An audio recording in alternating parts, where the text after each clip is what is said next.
Hi, I am Congressman Sean Casten from Illinois 6th District, and I'm really looking forward to this. I get to read a book today that I loved reading to my daughters when they were young. I probably would still read it to them if they wanted to. It's called Iggy Peck, Architect, and you're gonna like it.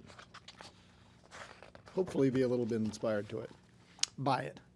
Young Iggy Peck is an architect and has been since he was 2, when he built a great tower in only an hour with nothing but diapers and glue. Good gracious, Ignatius, his mother exclaimed, that's the coolest thing I've ever seen. But her smile faded fast as a light wind blew past, and she realized those diapers weren't clean. Ignatius, my son, what on earth have you done? That's disgusting and nasty. It stinks.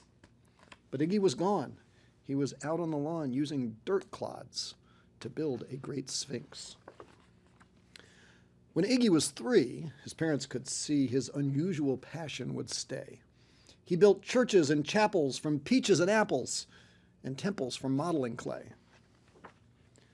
At dinner one night, to his father's delight, Iggy got a bright gleam in his eye, and out on the porch built the St. Louis Arch from pancakes and coconut pie.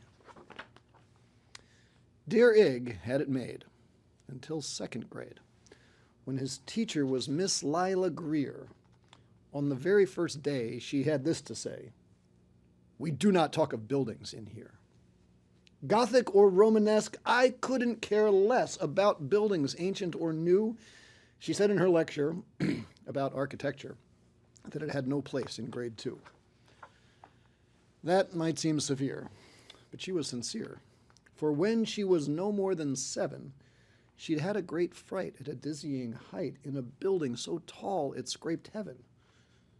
On an architect's tour of the 95th floor, young Lila got lost from the group. Soon she was found 2 days later in a stuck elevator, eating cheese with a French circus troupe. After that day, it's quite safe to say, she thought all building lovers were nuts. As a teacher, she taught that above all one ought to avoid them, no ifs, ands, or buts. As you might guess, it would cause Iggy stress to hear such terrible talk. But he didn't hear. He sat in the rear while building a castle of chalk. "You, Iggy Peck, your deck is a wreck! Tear down that castle right now! You will not build in here. Is that perfectly clear?"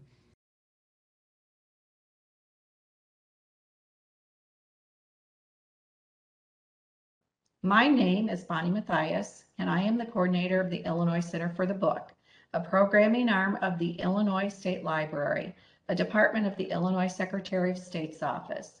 We are based out of the Illinois State Library's Gwendolyn Brooks building in Springfield, Illinois, and we are incorporated as the 3rd affiliate of the Center for the Book in the Library of Congress. Before we get started with our interview, I'd like to offer special appreciation to U.S. Congressman Sean Casten for his book selection, Iggy Peck, Architect. It is written by all-time favorite Illinois children's author, Andrea Beatty. Andrea, you are one busy woman. A little bit busy. Thank you so much for taking time out of your very busy schedule to be with us here today.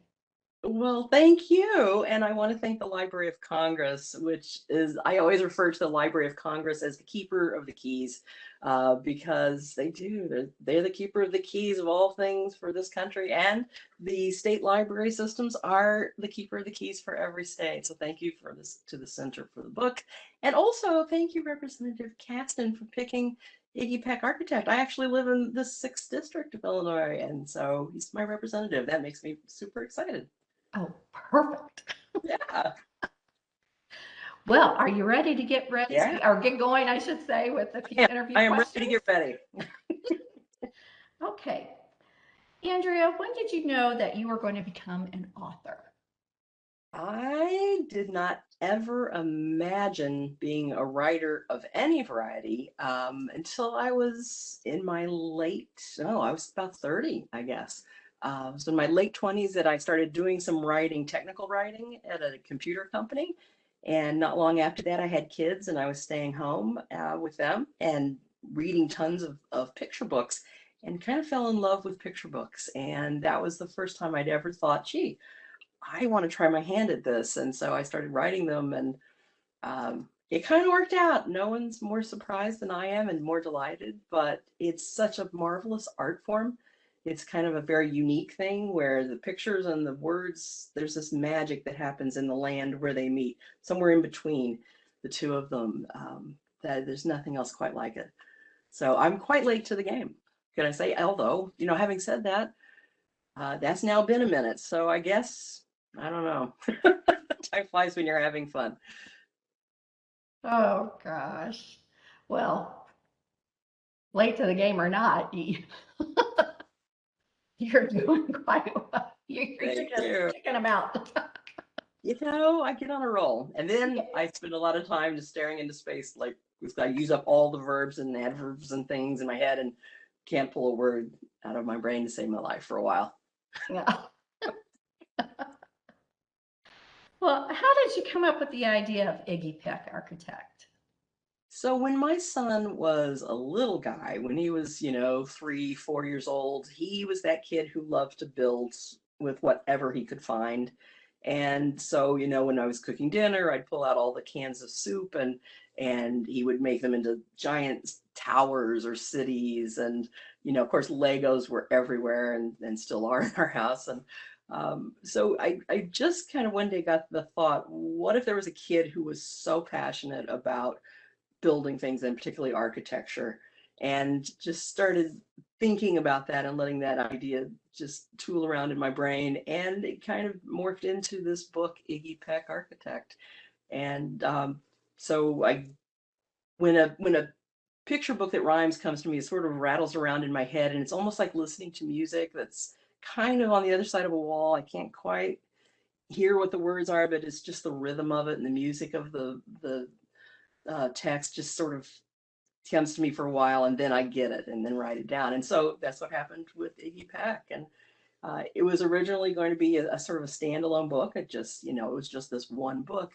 The publisher found this magnificent artist, David Roberts, in London, and he drew this beautiful, beautiful collection of kids just based on the text of Iggy Peck Architect. So there were no illustration notes that said, gee, can you have this marvelous, diverse group of kids and one that maybe could spark other ideas for books.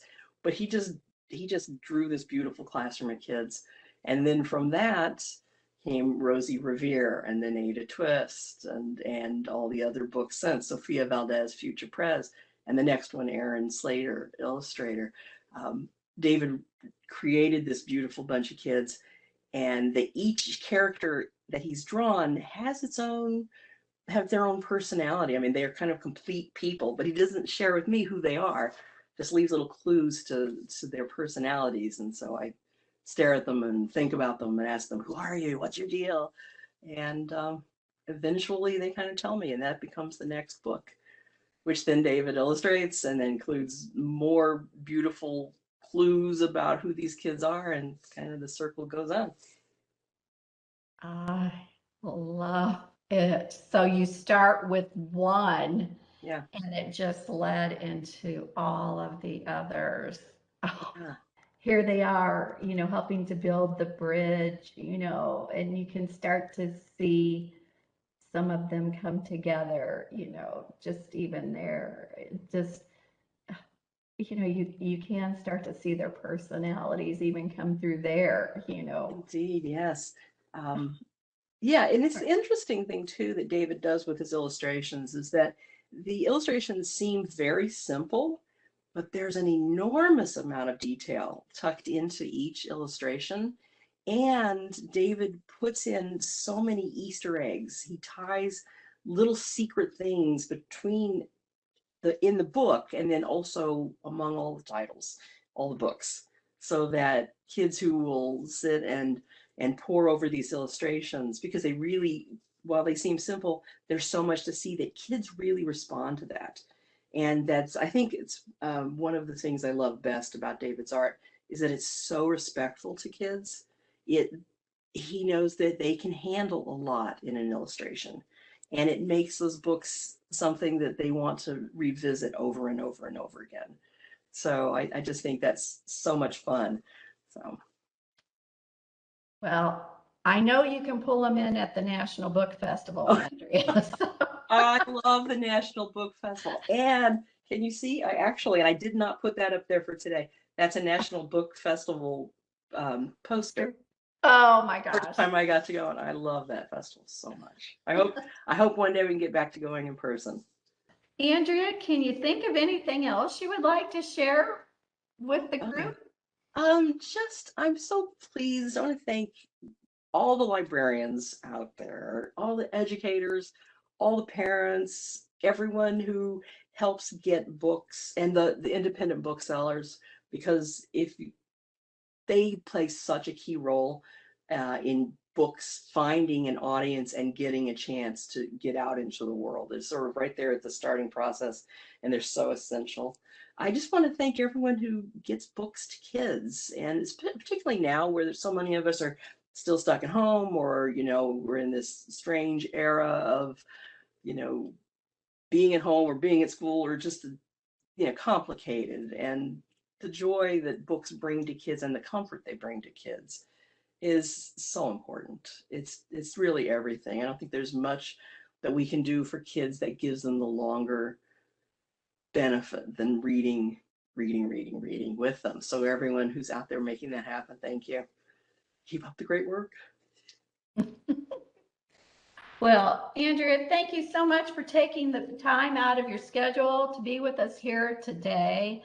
I just want to remind everybody about Iggy Peck, Architect, and the questionnaire series. It's a wonderful, wonderful series to introduce your children to, and go out, take a look at them, and it's going to be a never-ending supply of, entertainment for your children. So thank you so much, Andrea. Thank you. And also, everyone, if you go out to questioneers.com, that's questioner with two E's.com, there are resources for educators, there are downloadable things for kids and families, and a lot more information about the books and all kinds of goodies. So something to pass some time and have some fun. Oh, wonderful, wonderful. Thank you so much, Andrea. Thank you so much. Have a great All right. day. We'll see you. Bye-bye.